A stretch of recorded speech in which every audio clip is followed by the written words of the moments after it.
What's up, everybody? This is Lyle with No Hippie Barbecue. What I'm going to be knocking out today is going to be some beef ribs. We're going to be cooking this on my offset smoker. I know that smoker hasn't got any love in a while, so it's time for me to go out there, hug it, and get some beef ribs on it. Anyway, I was just out in Iowa a few months ago and met with Thiron at TNT Barbecue, and he gave me these big old, like, Barney Rubble beef ribs right here. So that's what we're going to be doing. I'll put a link to his channel in the iCard above and the description below.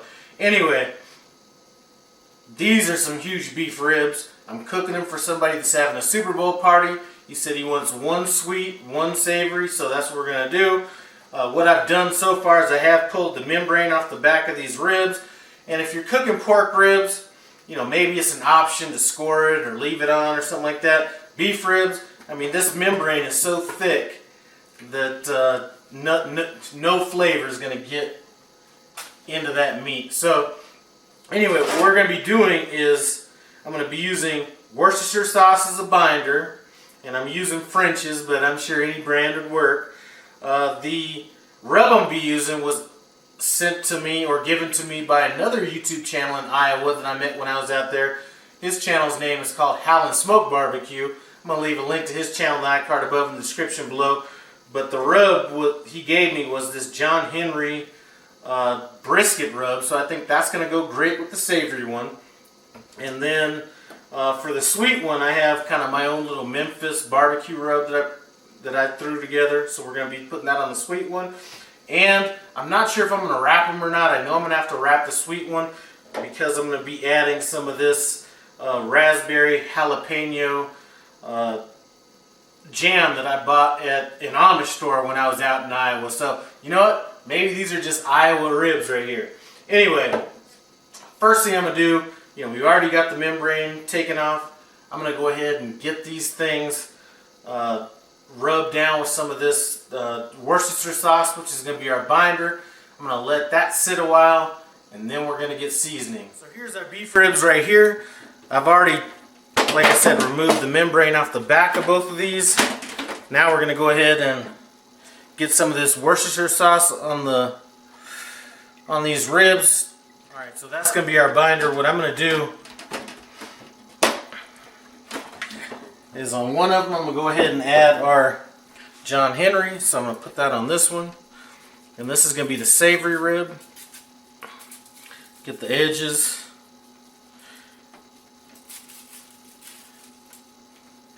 On that one, I'm going to let this, you know, these are going to have a chance to sit for about 15 minutes. So that rub is going to kind of seep into this a little bit. As a matter of fact, let me get a little bit more down here.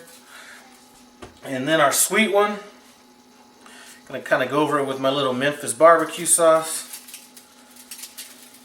Or not sauce, but rub. And this is going to sit for about 15 minutes, 30 minutes. You know, I got some work I got to do, so it's going to have a chance to sit and let all that stuff seep in.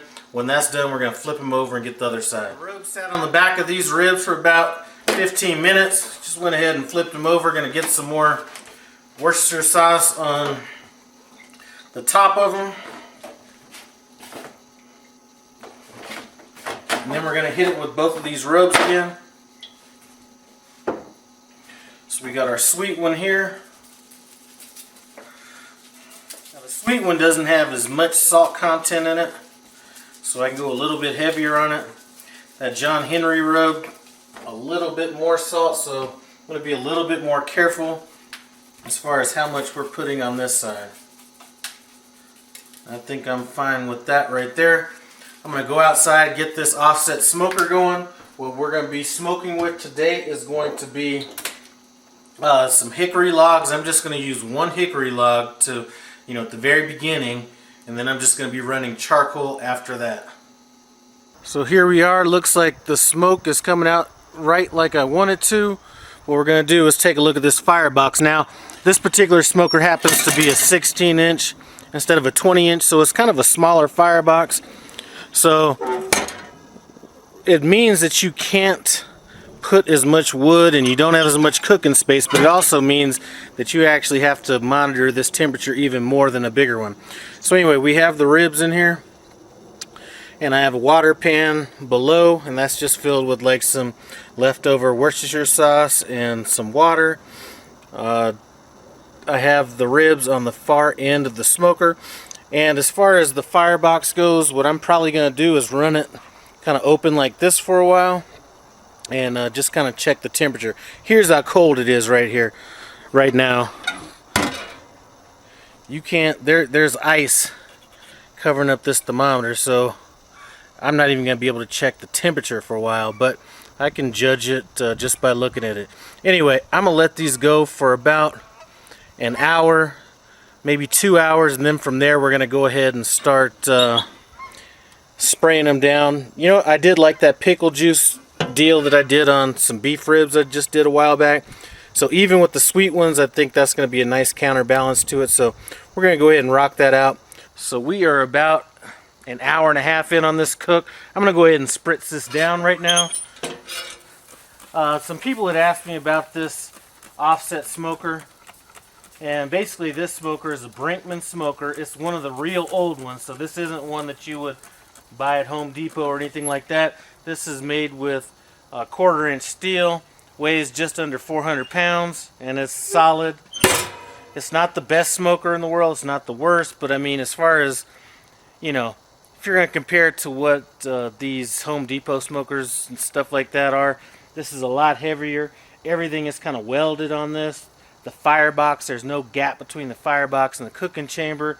This is an extremely solid unit. So, I guess if you're going to compare it to anything, I guess the people that built this for Brinkmann started up their own company called Horizon Smokers.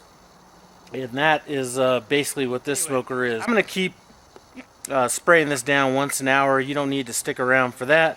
We will take a look at it probably in about another 4 hours to see where we're at and decide whether we're going to wrap or not wrap on these ribs. Just real quick, we're about 3 hours in. This is kind of what our smoke is looking like, and that's kind of what you want it to look like. You don't want it to be billowing out a bunch of white smoke or anything like that.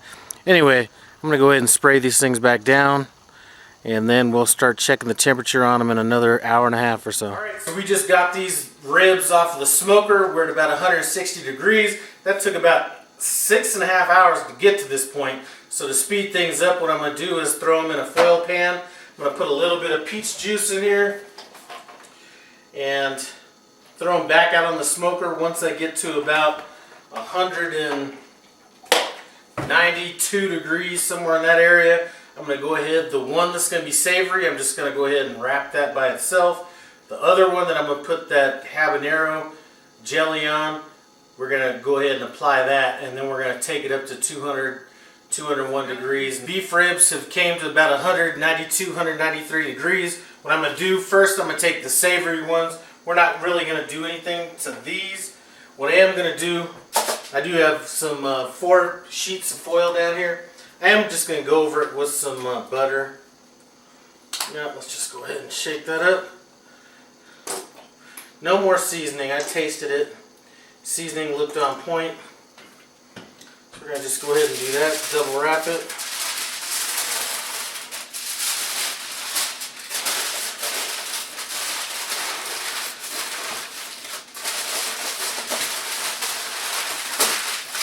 And like I said, we're just going to take all these ribs up to about 200, 201 degrees. These are going to be the sweet ones that we were talking about earlier. Yep, let's get this foil right.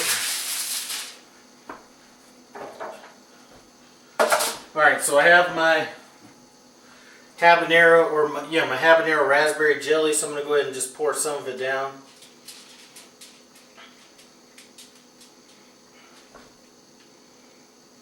A little bit more.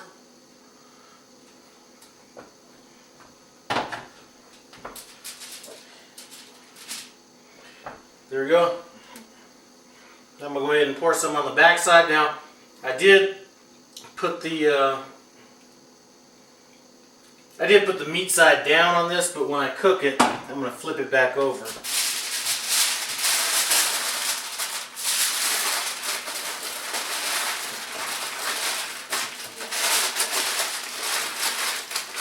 And there we go. This is what our ribs look like right here. We have the ones that I put the habanero glaze on. And if you come around to the back, these are the ones that were more savory. Anyway, I may not be able to taste a whole rib of this, but I'll at least get a sample of each one. Alright, so this is a done deal. I'm going to go ahead and take a little taste of each one of them. I can't really get into it like I want to, but let's see. You know, here's a little bit of this savory one. Man, that little bite, it's going to have a hell of a smoke ring.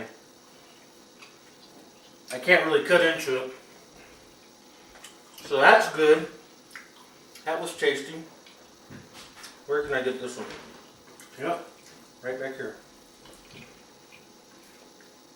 This has like a real dark red smoke ring too.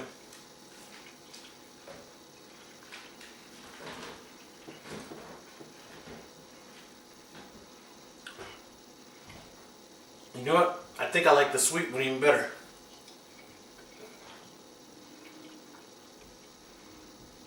That is awesome. Yep. I like the twist of using that jelly on these ribs. As a matter of fact, I'm probably going to do some pork ribs. It'd probably even go better with that. Anyway, thanks for stopping by No Hippie BBQ. I appreciate it. Comment, subscribe, and I'm out.